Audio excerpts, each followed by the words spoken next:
7 দফা দাবিতে রাজধানীর সোহরাওয়ার্দী উদ্যানে শনিবার জামায়াত ইসলামীর জাতীয় সমাবেশে যোগদান করতে রাজধানী ও ঢাকার বাইরে থেকে দলে দলে দলটির নেতাকর্মীরা আসতে শুরু করেছেন। এরই মধ্যে সমাবেশের মূল নিরাপত্তা ব্যবস্থায় রয়েছে ঢাকা মহানগর পুলিশ।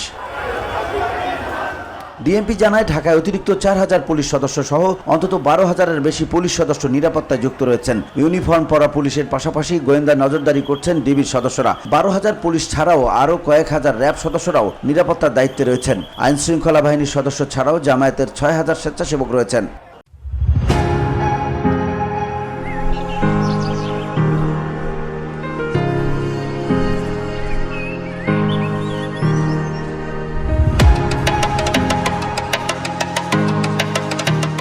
এ প্রসঙ্গে পুলিশ বলছে, সমাবেশকে কেন্দ্র করে নিষিদ্ধ রাজনৈতিক দল যেন কোনো বিশৃঙ্খলা করতে না পারে সেজন্য আইনশৃঙ্খলা বাহিনী সজাগ রয়েছে। যে কোনো অপ্রীতিকর পরিস্থিতি এড়াতে সব ধরনের প্রস্তুতি রয়েছে পুলিশের। কন্ট্রোল রুম থেকে সিসি ক্যামেরায় মনিটরিং চলছে। সব মিলিয়ে নিরাপত্তার কোনো ঘাটতি নেই।